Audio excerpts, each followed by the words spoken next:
अहिल्यानगर शहरात बाजारपेठेत चोरीची घटना घडली आहे। अहिल्यानगर शहरातील चितळे रोडवरील भर बाजारपेठेत चोरी झाली असून यामुळे परिसरात एकच खळबळ उडाली आहे, तर नागरिक भयभीत झालेत। नगर शहरातील चितळे रोडवरील दुकानं चोरट्यांनी पहाटेच्या वेळी फोडली आहे। चितळे रोडवरील डी चंद्रकांत या मेन्सवेअर कपड्याच्या दालनाचं शटर तोडून दुकानातून रोख रक्कम चोरी गेल्याची माहिती मिळते, तर त्याच ठिकाणी असलेले माजी नगरसेवक भैया परदेशी यांच्या हॉटेल प्यासाचे शटर उचकटून चोरट्यांनी चोरीचा प्रयत्न केलाय। भर बाजारपेठेत चोरी झाल्यामुळे नागरिकांमध्ये भीतीचं वातावरण आहे, तर हे चोरी करणारे चोरटे सीसीटीव्ही कॅमेऱ्यात कैद झालेत।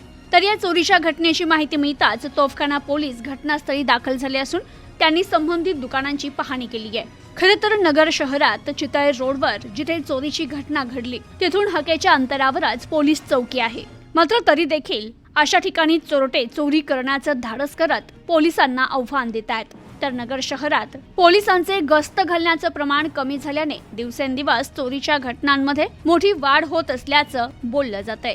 Bureau report, news today 24, Ahilyanagar.